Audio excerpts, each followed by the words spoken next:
അമേരിക്കയും ഇറാനും തമ്മിലുള്ള ബന്ധം വീണ്ടും സംഘർഷഭരിതമായ സാഹചര്യത്തിലേക്ക് നീങ്ങുകയാണ്. സൈനിക നീക്കങ്ങളും സാമ്പത്തിക സമ്മർദ്ദങ്ങളും തുടരുന്നതിനിടെ ഇറാനെതിരെ വലിയ സാമ്പത്തിക നടപടി സ്വീകരിച്ചതായി അമേരിക്ക അവകാശപ്പെട്ടു. ഇറാനുമായി ബന്ധപ്പെട്ട ഏകദേശം $1 ബില്യൺ മൂല്യമുള്ള ക്രിപ്റ്റോ കറൻസി ഫണ്ടുകൾ പിടിച്ചെടുത്തതായി US treasury secretary Scott Bessent അറിയിച്ചു.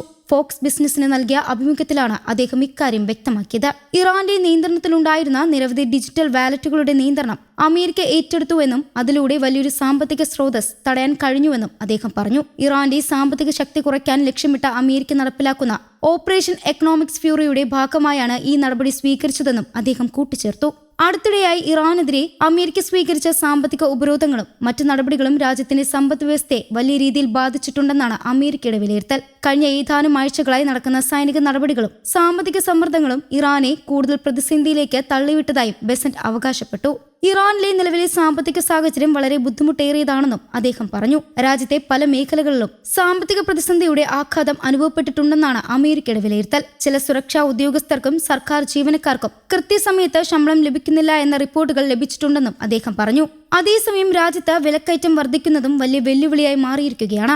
സാധാരണ ജനങ്ങളുടെ ജീവിത ചെലവ് ഉയർന്നതിനാൽ സർക്കാർ വിവിധ സഹായ പദ്ധതികൾ നടപ്പിലാക്കേണ്ട അവസ്ഥയിലാണെന്നും അദ്ദേഹം ചൂണ്ടിക്കാട്ടി. ഭക്ഷണ സഹായ പദ്ധതികളും മറ്റു സാമൂഹ്യക്ഷേമ പദ്ധതികളും കൂടുതൽ ആളുകൾ ആശ്രയിക്കുന്ന സാഹചര്യമാണെന്നാണ് അദ്ദേഹത്തിന്റെ അഭിപ്രായം. 2025 മാർച്ചിലാണ് അമേരിക്ക ഓപ്പറേഷൻ എക്കണോമിക് ഫ്യൂറി ആരംഭിച്ചത്. ഈ പദ്ധതിയുടെ പ്രധാന ലക്ഷ്യം ഇറാന്റെ സാമ്പത്തിക ശൃംഖലയെ ദുർബലപ്പെടുത്തുകയാണ്. രാജ്യത്തിന്റെ ബാങ്കിംഗ് സംവിധാനം, വിദേശ രാജ്യങ്ങളുമേലുള്ള ആസ്തികൾ, സാമ്പത്തിക ഇടപാടുകൾ എന്നിവയെല്ലാം ഈ പദ്ധതിയുടെ ഭാഗമായാണ് നിരീക്ഷിക്കുകയും നിയന്ത്രണ വിധേയമാക്കുകയും ചെയ്യുന്നത്.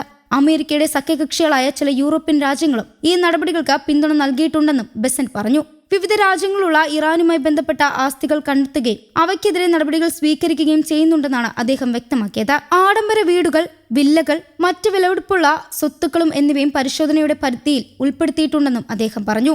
ഇറാൻ നേതൃത്വവുമായി ബന്ധപ്പെട്ട ചില സാമ്പത്തിക സ്രോതസ്സുകൾക്കും വലിയ തിരിച്ചടി നേരിട്ടുണ്ടെന്നാണ് അമേരിക്കയുടെ അവകാശവാദം. വിവിധ മാർഗങ്ങളിലൂടെ പ്രതിമാസം $100 മില്യൺ വരുമാനം ലഭിച്ചിരുന്ന ചില സംവിധാനങ്ങൾക്ക് ഇപ്പോൾ തടസ്സം നേരിട്ടതായും അദ്ദേഹം പറഞ്ഞു.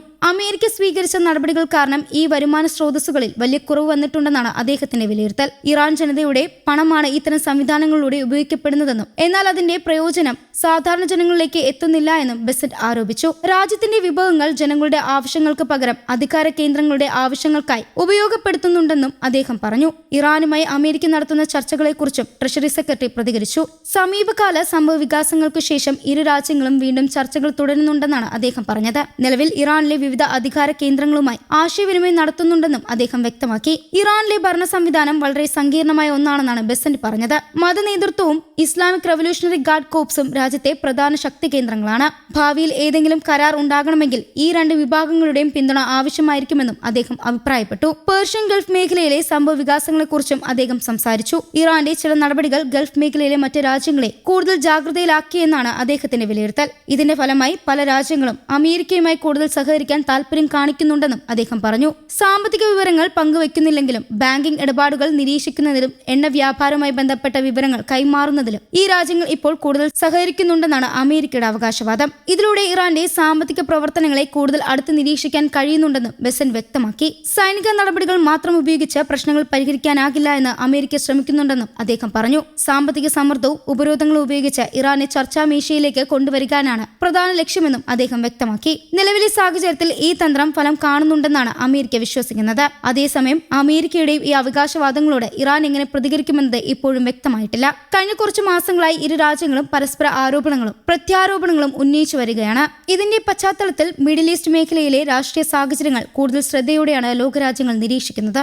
സാമ്പത്തിക ഉപരോധങ്ങൾ, നയതന്ത്ര ചർച്ചകൾ, സുരക്ഷാ വിഷയങ്ങൾ എന്നിവയെല്ലാം ചേർന്ന് അമേരിക്ക ഇറാൻ ബന്ധം വീണ്ടും നിർണായക ഘട്ടത്തിലേക്ക് എത്തിയിരിക്കുകയാണ്. വരും ദിവസങ്ങളിൽ ഈ വിഷയങ്ങൾ കൂടുതൽ സംഭവ വികാസങ്ങൾ ഉണ്ടാകുമോ എന്നത് ലോകം ഉറ്റുനോക്കുകയാണ്. News desk Kerala Kaumudi.